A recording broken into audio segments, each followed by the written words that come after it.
Yes, so I'm hoping to write a book on the nature of moral knowledge. I find this a puzzling topic.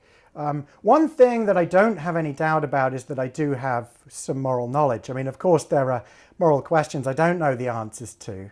For example, I eat a lot of meat, and I'm not sure whether that's really morally permissible. That's something I worry about. I just don't know whether it's permissible or not. But there are other things I'm much more confident of. For example, it's pretty obvious that you shouldn't lock your children up in the basement. And I think that's something that everybody knows and very few people do. And when occasionally we read on the news that that's happening, we know that those people are doing something grotesquely wrong.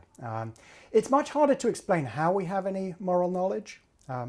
You might have thought moral knowledge is based on some kind of inference, but it's very hard to see how that could work, because either your moral conclusions are inferred from further moral premises, in which case we've just pushed the question back, or at some point you'd have to be inferring a moral conclusion from a non-moral premise.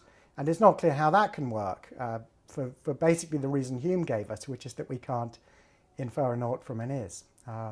So many philosophers have thought, well, maybe we have some way of knowing moral facts without inference. So perhaps we have some faculty of moral perception. But it's very hard to see how this is going to work, because on the face of it, although we perceive colours and shapes, we don't perceive moral facts.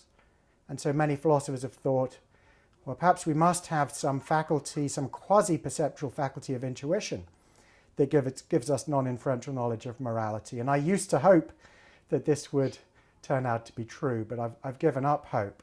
And so I'm now back to exploring whether Hume was right to think that we couldn't infer an ought from an is. And I'm now tempted to think the reasons for that Humean dictum are not as persuasive as they've often been taken to be.